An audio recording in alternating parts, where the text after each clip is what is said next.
नमस्कार दोस्तों, मैं दिनेश पाल, DED SC ID first year semester second paper 5 के यूनिट 4 कॉग्निशन एंड इंटेलिजेंस के unit 4.1 cognitive development concept Piaget's stage of cognitive development अर्थात पियाजे के संज्ञानात्मक विकास की अवस्थाएं और संज्ञानात्मक विकास की अवधारणा। साथियों, पियाजे के संज्ञानात्मक विकास की अवस्थाओं के बारे में चर्चा करने से पहले हम संज्ञान के बारे में चर्चा करते हैं कि आखिर संज्ञान होता क्या है। जैसा कि आप सभी जानते हैं, संज्ञान से या संज्ञान शब्द का अर्थ है जानना या समझना। यह एक ऐसी बौद्धिक प्रक्रिया है जिसमें विचारों के द्वारा ज्ञान प्राप्त किया जाता है। संज्ञानात्मक विकास शब्द का प्रयोग मानसिक विकास के व्यापक अर्थ में किया जाता है, जिसमें बुद्धि के अतिरिक्त सूचना का प्रत्यक्षीकरण, पहचान, स्मृति, चिंतन, तर्क और व्याख्या आता है। अतः संज्ञान में मानव की विभिन्न मानसिक गतिविधियों का समन्वय होता है। मनोवैज्ञानिक संज्ञान का प्रयोग ज्ञान प्राप्त करने की प्रक्रिया के रूप में करते हैं, अर्थात जो हमारे मनोवैज्ञानिक हैं वह संज्ञान को एक ज्ञान प्राप्त करने की प्रक्रिया के रूप में प्रयोग करते हैं। संज्ञानात्मक विकास इस बात पर जोर देता है कि मनुष्य किस प्रकार तथ्यों को ग्रहण करता है, अर्थात किसी भी चीज़ को वह किस प्रकार सीखता है, उसको कैसे ऑब्जर्व करता है, उसको कैसे ग्रहण करता है और किस प्रकार उसका उत्तर देता है और वह किस प्रकार से उसका रिप्लाई करता है किसी भी चीज़ को सीखने के बाद। संज्ञान उस मानसिक प्रक्रिया को संबोधित करता है जिसमें चिंतन, स्मरण, अधिगम और भाषा के प्रयोग का समावेश होता है। जब हम शिक्षण और सीखने की प्रक्रिया में संज्ञानात्मक पक्ष पर बल देते हैं तो इसका अर्थ है कि हम तथ्यों और अवधारणाओं पर बल देते हैं। यदि हम विभिन्न अवधारणाओं के मध्य के संबंधों को समझ लेते हैं तो हमारी संज्ञानात्मक समझ में वृद्धि होती है। संज्ञानात्मक सिद्धांत इस बात पर बल देता है कि व्यक्ति किस प्रकार सोचता है, किस प्रकार महसूस करता है और किस प्रकार व्यवहार करता है। यह संपूर्ण प्रक्रिया अपने अंदर ज्ञान के सभी रूपों यथा स्मृति, चिंतन, प्रेरणा और प्रत्यक्षीकरण को शामिल करती है। अब हम जीन पियाजे के संज्ञानात्मक विकास सिद्धांत के पदों के बारे में चर्चा करते हैं। साथियों, डॉक्टर जीन पियाजे एक स्विस अर्थात स्विट्जरलैंड के मनोवैज्ञानिक थे और उन्होंने बताया कि बच्चे की आयु बढ़ती जैसे जैसे बच्चे की आयु बढ़ती है वैसे वैसे उनका कार्य क्षेत्र भी बढ़ता है और बुद्धि का विकास भी संभव होता है। प्रारंभ में बच्चा केवल सरल संप्रत्ययों को ही सीखता है। संप्रत्यय से तात्पर्य है कंसेप्ट को ही सीखता है और जैसे जैसे उसका अनुभव बढ़ता है, बुद्धि का विकास होता है, आयु बढ़ती है, वैसे वैसे वह जटिल संप्रत्ययों को भी सीखता है। अर्थात उन्होंने बताया कि बच्चे की जैसे जैसे आयु बढ़ती जाती है या जैसे जैसे उसका बुद्धि का विकास होता जाता है वह सरल से जटिल संप्रत्ययों को सीखने का प्रयास करता है या सीखने लगता है। संज्ञानात्मक विकास सिद्धांत के कुछ महत्वपूर्ण पद हैं जिसके बारे में हम चर्चा करने जा रहे हैं। सबसे पहला है अनुकूलन, और जीन पियाजे ने अनुकूलन को दो भागों में विभाजित किया है। पहला है आत्मसात्करण, दूसरा है समायोजन जिसे हम समंजन भी कहते हैं। और दूसरा पद है साम्य धारणा, तीसरा स्कीमा, चौथा संज्ञानात्मक संरचना और पांचवा मानसिक संक्रिया, छठा स्कीम्स और सातवां विकेंद्रण है।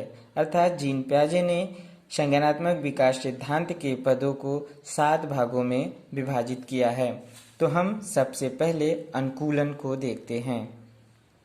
पियाजे कहते हैं कि बच्चों में अपने वातावरण के साथ समायोजन की प्रवृत्ति जन्मजात होती है, अर्थात बच्चा जिस वातावरण में जन्म लेता है वह उस वातावरण में रहने के लिए अपने आप को अनुकूलित अर्थात समायोजित कर लेता है। बच्चे की इस प्रवृत्ति को ही अनुकूलन कहा जाता है। पियाजे के अनुसार बच्चे अपने प्रारंभिक जीवन से ही अनुकूलन करने लगता है। उस समय उसकी विभिन्न मानसिक क्रियाएं अलग अलग कार्य न करके एक साथ संगठित होकर कार्य करती हैं और ज्ञान को अर्जित करती हैं। अर्थात बच्चे की जो भी मानसिक क्रियाएं होती हैं वह अलग अलग कार्य न करके वह एक साथ संगठित होकर कार्य करने लगती हैं और किसी भी चीज़ को सरलतापूर्वक या आसानी से उसको सीखने का प्रयास करती हैं। पियाजे ने अनुकूलन की संपूर्ण प्रक्रिया को 2 उप प्रक्रियाओं में बांटा है या विभाजित किया है। सबसे पहला है आत्मसात्करण और दूसरा है समायोजन। तो हम सबसे पहले आत्मसात्करण के बारे में चर्चा करते हैं। आत्मसात्करण एक ऐसी प्रक्रिया है जिसमें बच्चा किसी समस्या का समाधान करने के लिए पहले सीखी हुई योजनाओं या मानसिक प्रक्रियाओं का सहारा लेता है। इसे हम उदाहरण के माध्यम से समझने का प्रयास करते हैं कि जैसे कोई बच्चा सरल जोड़ एवं घटाना जानता है तो यदि उसके सामने जटिल जोड़ एवं घटाना के सवाल आते हैं तो वह अपने पूर्व अनुभव के आधार पर उनको हल करने में सक्षम होगा। अर्थात आत्मसात्करण की प्रक्रिया में बच्चे को अगर सरल जोड़ या घटाना आता है तो अगर उन्हें कुछ जटिल प्रश्नों को जोड़ घटाना को दे दिया जाता है तो वह उस अनुभव के अपने सरल जोड़ एवं घटाना के अनुभव के आधार पर वह जटिल सवालों अर्थात जोड़ घटाना को करने का प्रयास करने लगता है। नेक्स्ट है हमारा समायोजन।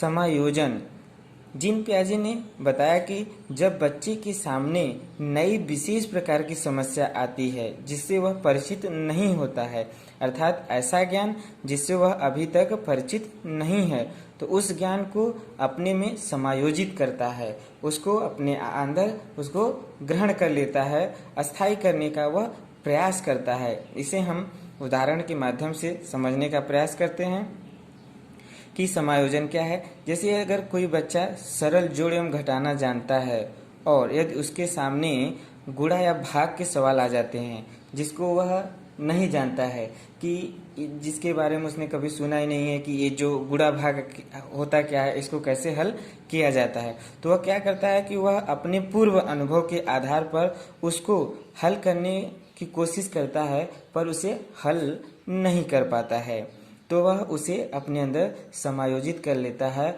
समायोजित से मतलब है कि वह उसको अपने अंदर सीखने की कोशिश करता है, उसको प्रयास करने की कोशिश करता है। नेक्स्ट पद है हमारा साम्य धारणा।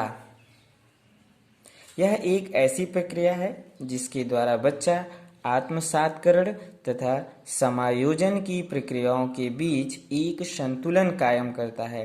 अर्थात साम्य धारणा में बच्चा क्या करता है कि जो उसका पूर्व ज्ञान होता है, जो वह कुछ सीखा हुआ रहता है, उसे और समायोजन की प्रक्रिया में अर्थात ऐसी समस्या जिसके बारे में उसने कभी न जाना है न सुना है, उस आत्मसात्करण और समायोजन की प्रक्रिया के बीच उस समस्या को लेकर वह एक संतुलन में रहता है, संतुलन कायम करने का प्रयास करता है। अर्थात कहा भी गया है कि आत्मसात्करण की अवस्था में बच्चा अपने आप को संतुलित महसूस करता है और समायोजन की अवस्था में वह अपने आप को असंतुलित महसूस करता है। नेक्स्ट पद है स्कीमा। जीन पियाजे ने बताया कि स्कीमा ऐसी मानसिक संरचना है जिसका सामान्यीकरण किया जा सके, स्कीमा होता है। सामान्यीकरण से मतलब है जनरलाइजेशन, अर्थात किसी भी एक वस्तु का किसी दूसरी वस्तु से तुलना करना ही सामान्यीकरण कहलाता है। उन्होंने बताया कि किसी विशेष अवस्था में बच्चे के समस्त ज्ञान विचारों, व्यवहारों के संगठन से एक सेट यानी समुच्चय तैयार होता है, जिसे हम कह सकते हैं कि एक समूह तैयार होता है, जिसे पियाजे स्कीमा कहते हैं। इन स्कीमाओं का विकास बच्चे के अनुभव व परिपक्वता पर निर्भर करता है। नेक्स्ट पद है संज्ञानात्मक संरचना। पियाजे ने किसी बच्चे के मानसिक संगठन या मानसिक क्षमताओं के सेट को संज्ञानात्मक संरचना कहा है। जैसे कि उन्होंने बताया कि संवेदी विकास अवस्था की 4 अवस्थाएं होती हैं। जो पहला है संज्ञानात्मक विकास सिद्धांत की कुल 4 अवस्थाएं होती हैं, जिसमें पहला है संवेदी पेशी अवस्था, जिसकी अवधि जन्म से 2 वर्ष की होती है। तो इसे जीन पियाजे ने एक संज्ञानात्मक संरचना का नाम दिया है, अर्थात यह एक सेट है। इस सेट को उन्होंने संज्ञानात्मक संरचना का नाम दिया है। और इसी तरह दूसरी जो संज्ञानात्मक विकास की अवस्था है, पूर्व संक्रिया की अवस्था, जिसकी समय अवधि 2 से 7 वर्ष की होती है, तो यह क्या है, एक दूसरा सेट है और इसे भी उन्होंने संज्ञानात्मक संरचना का नाम दिया है। नेक्स्ट पद है हमारा मानसिक संक्रिया। आखिर मानसिक संक्रिया क्या है? उन्होंने बताया कि बच्चे द्वारा समस्या समाधान के लिए किए जाने वाले चिंतन को ही मानसिक संक्रिया कहते हैं। अर्थात अगर बच्चे के सामने कोई समस्या होती है तो वह उस समस्या का समाधान करने के लिए उसके बारे में चिंतन करता है, सोचता है, विचार करता है। तो इस सोचने और विचार चिंतन की प्रक्रिया को ही हम मानसिक संक्रिया कहते हैं। स्कीम्स व्यवहारों का वह संगठित पैटर्न जिसे आसानी से दोहराया जा सके, अर्थात ऐसा पैटर्न जिसे बार बार पुनरावृत्ति किया जा सके, उसे दोहराया जाता है, उसे हम स्कीम्स कहते हैं। जैसे स्कूल का टाइम टेबल देखते हैं कि हमारी कक्षाएं 7 दिन की चलती हैं, तो उसमें 7 दिन में जैसे एक टाइम टेबल बना दिया जाता है कि बच्चे को 3 दिन गणित पढ़ाना है, 3 दिन अंग्रेजी पढ़ाना है, 1 दिन हिंदी पढ़ाना है। तो यह टाइम टेबल क्या होता है कि बार बार दोहराया जाता है, उसकी पुनरावृत्ति होती रहती है। तो यह सब उस बच्चे के व्यवहार में आ जाता है। तो इस व्यवहार की संगठित घटना को ही क्या कहते हैं, स्कीम्स कहते हैं। विकेंद्रण क्या है? किसी वस्तु या चीज के बारे में वस्तुनिष्ठ या वास्तविक ढंग से सोचने की क्षमता विकेंद्रण कहलाती है। अर्थात विकेंद्रण, जैसे कोई बच्चा है, वह किसी कुत्ते को देखता है तो वह उस कुत्ते को इतनी ध्यानपूर्वक देखता है कि उसकी एक्टिविटी कैसी है, वह क्या व्यवहार कर रहा है, उसका ध्यान सिर्फ उसी पर लगा रहता है। उसका ध्यान बस उसके केंद्र बिंदु पर ही रहता है, जिसे ही जीन पियाजे ने क्या, विकेंद्रण का नाम दिया है। दोस्तों, हम इस वीडियो को यहीं समाप्त करते हैं। इसके बाद हम नेक्स्ट वीडियो में जीन पियाजे द्वारा प्रतिपादित संज्ञानात्मक विकास की अवस्थाओं के बारे में चर्चा करेंगे। धन्यवाद। Dinesh Pal, D.Ed. SCID first year के 2nd semester paper 5 unit 4 cognition and intelligence का unit 4.1 cognitive development concept Piaget's stage of cognitive development, पियाजे के संज्ञानात्मक विकास की अवस्थाएं और संज्ञानात्मक विकास की अवधारणा। दोस्तों, हमने पहले वीडियो में जीन पियाजे के संज्ञानात्मक विकास के बारे में कुछ चर्चाएं की। उससे पहले हमने आपको बताया कि संज्ञान क्या होता है और संज्ञानात्मक विकास के कुछ पदों के बारे में चर्चाएं की। अब हम संज्ञानात्मक विकास की अवस्थाओं के बारे में नेक्स्ट वीडियो में चर्चा करने जा रहे हैं। तो हम देखते हैं कि जीन पियाजे ने बताया कि संज्ञानात्मक विकास की 4 अवस्थाएं हैं, जिसमें सबसे पहला है संवेदी पेशी अवस्था, जिसे सेंसरी मोटर स्टेज कहते हैं, और दूसरा है पूर्व संक्रिया अवस्था जिसे प्री ऑपरेशनल स्टेज कहते हैं, और तीसरा है हमारा मूर्त संक्रिया अवस्था जिसे कंक्रीट ऑपरेशनल स्टेज कहते हैं, और चौथा और अंतिम में है औपचारिक संक्रिया अवस्था जिसे हम फॉर्मल ऑपरेशनल स्टेज कहते हैं। अब हम 1 बाय 1 अर्थात क्रमशः एक एक करके चारों अवस्थाओं के बारे में चर्चा करने वाले हैं विस्तृत रूप से। तो सबसे पहले हम संवेदीय पेशी अवस्था के बारे में चर्चा करते हैं। यह अवस्था जन्म से लेकर 2 वर्ष की अवस्था तक चलती है। जन्म के समय बच्चे केवल सरल क्रियाएं ही करते हैं। बच्चा इस अवस्था में ज्ञानेंद्रियों की सहायता से वस्तुओं को अनुभव करता है। ज्ञानेंद्रियों से तात्पर्य है कि बच्चा अपने सेंस ऑर्गन के माध्यम से अनुभव प्राप्त करने की कोशिश करता है।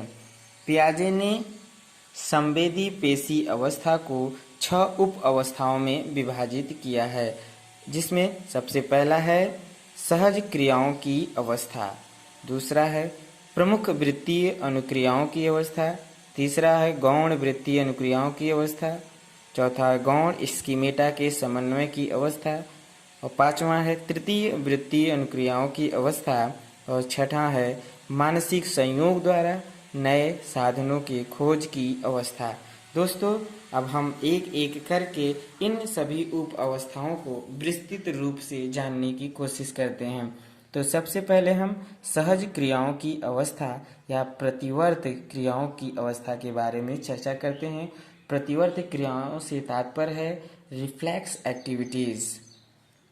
यह अवस्था जन्म से 30 दिन तक की होती है। इस अवस्था में बच्चा मात्र परिवर्त क्रियाएं करता है। इन प्रतिवर्त क्रियाओं में चूसने का प्रतिवर्त सबसे अधिक होता है, अर्थात बच्चा 1 से 30 दिन तक चूसने की जो उसकी क्रिया होती है वह बार बार करता है। दूसरा है प्रमुख वृत्तीय अनुक्रियाओं की अवस्था। यह अवस्था 1 माह से 3 माह तक की होती है। इस अवस्था में शिशु की प्रतिवर्ती क्रियाएं उनकी अनुभूतियों के द्वारा कुछ हद तक परिवर्तित होती हैं या दोहराई जाती हैं और एक दूसरे के साथ अधिक संबंधित हो जाती हैं। इन व्यवहारों को प्रमुख इसलिए कहा जाता है क्योंकि उनके शरीर की प्रमुख प्रतिवर्त क्रियाएं होती हैं, जैसे चूसना, एवं उन्हें वृत्तीय इसलिए कहा जाता है क्योंकि उन्हें बार बार दोहराया जाता है, उसका पुनरावृत्ति होता है। और तीसरा उप अवस्था है गौण, जिसे हम सेकेंडरी कहते हैं। गौण वृत्तीय अनुक्रियाओं की अवस्था। यह अवस्था 4 से 8 महीने तक की होती है। इस अवस्था में शिशु वस्तुओं को उलटने, पलटने तथा छूने पर अपना ध्यान केंद्रित कर देता है, न कि अपने शरीर की प्रतिवर्ती क्रियाओं पर। इसके अलावा जानबूझकर कुछ ऐसी क्रियाओं को दोहराता है जिससे इसे सुनने व करने में मनोरंजक लगता है। अर्थात वह, जैसे अगर बच्चा है 4 से 8 महीने का, अगर उसके सामने कोई खिलौना दे दिया जाता है तो वह क्या करता है कि उस खिलौने को अपने हाथ में पकड़कर केवल उसे इधर उधर उलटना पलटना करता ही रहता है। और अगर उसके सामने कोई साउंड वाले खिलौने दे दिए जाते हैं तो अगर उसकी आवाज़ उसे अच्छी लगती है तो उसे बार बार बजाने पर बच्चा अपने आप को बहुत ही प्रफुल्लित महसूस करता है।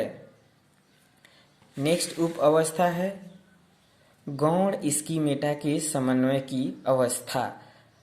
यह अवस्था 8 से 12 महीने की अवधि तक होती है। इस अवधि में बच्चा उद्देश्य तय करता है, अर्थात वह एक लक्ष्य को निर्धारित करता है तथा उस पर पहुंचने के साधन में अंतर करना प्रारंभ कर देता है। वह जो लक्ष्य निर्धारित करता है वह कैसे वहां पहुंचे, इसके लिए वह तरह तरह के प्रयास करने लगता है। जैसे यदि किसी खिलौने को छुपा दिया जाए तो उसके लिए वस्तुओं को इधर उधर हटाते हुए अपनी खोज जारी रखता है।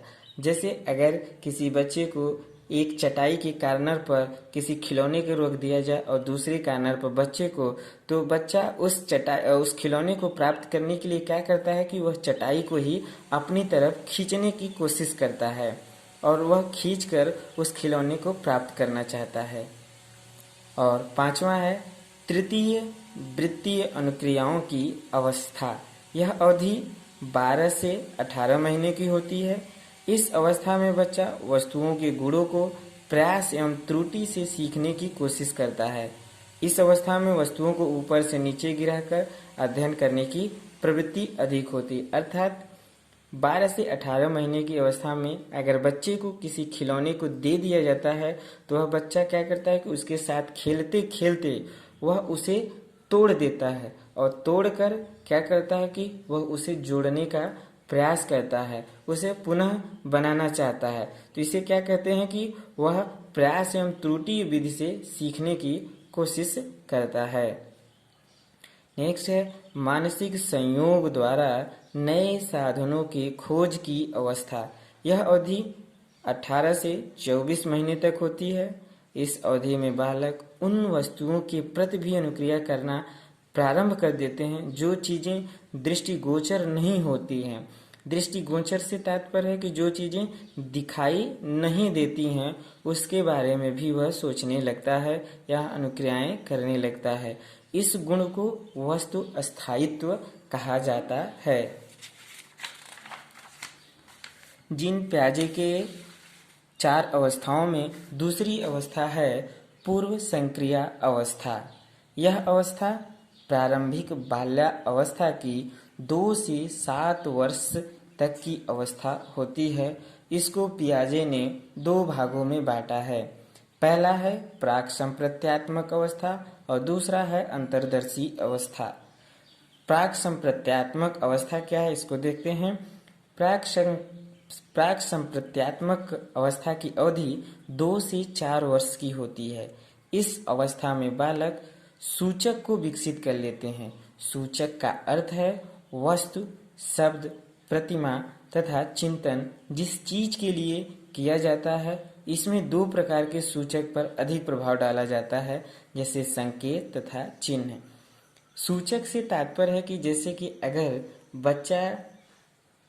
अगर उसकी माँ किसी एक कमरे से दूसरे कमरे में है और वह आवाज लगाती है तो वह जब अपनी माँ की आवाज को सुनता है तो वह संकेत के माध्यम से या एक चिन्ह बना लेता है कि यह मेरी माँ की ही आवाज है। वह अपनी माता की आवाज को पहचान लेता है और वह समझ जाता है कि मेरी माँ बुला रही है, जिसे हम एक सूचक या संकेत का नाम देते हैं। कि बच्चा इस अवस्था में किसी भी कार्य को करने के लिए वह एक चिन्ह को निर्धारित कर लेता है या कोई संकेत बना लेता है जिससे वह किसी भी चीज को पहचान सके आसानी से।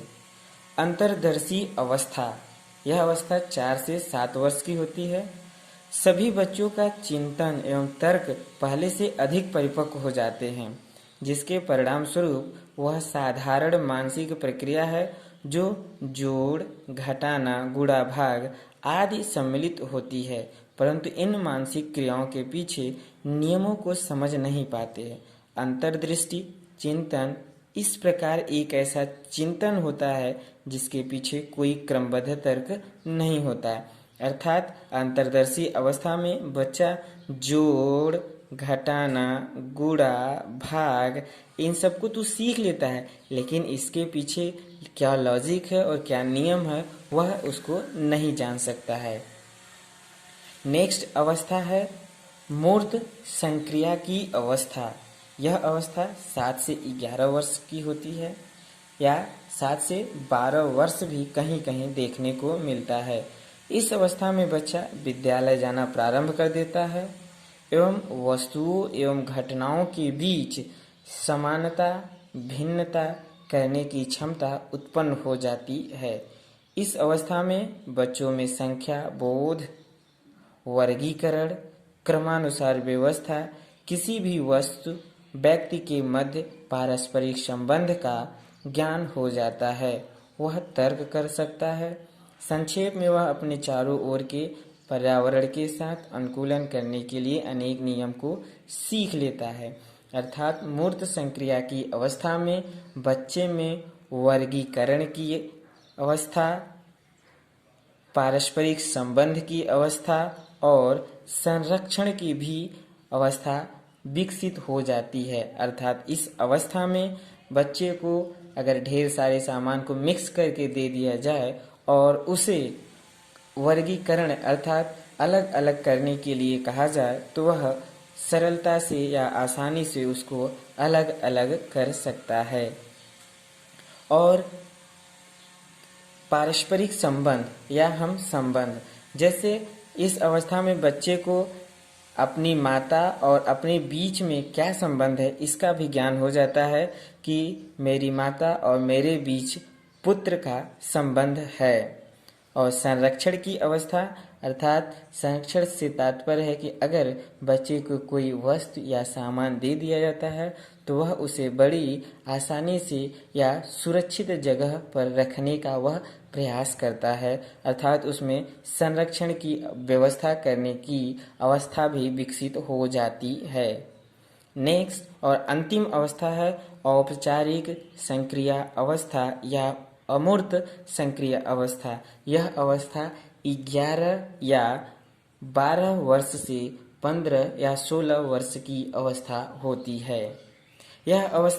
इस अवस्था में अनेक विशेषताएं हैं जो निम्न हैं, जैसे तार्किक चिंतन की क्षमता का विकास हो जाता है। बच्चा किसी भी चीज़ के बारे में तर्क करने लगता है। समस्या समाधान की क्षमता का विकास हो जाता है। बच्चा समस्याओं को हल करने के लिए स्वयं से अपनी क्षमता को विकसित कर लेता है कि उस समस्या का समाधान कैसे करना है। वास्तविक अवास्तविक में अंतर समझने की क्षमता का विकास हो जाता है कि कौन सी चीज़ प्रत्यक्ष है और कौन सी चीज़ अप्रत्यक्ष रूप से है, वह उसके बारे में भी जानने की कोशिश करने लगता है।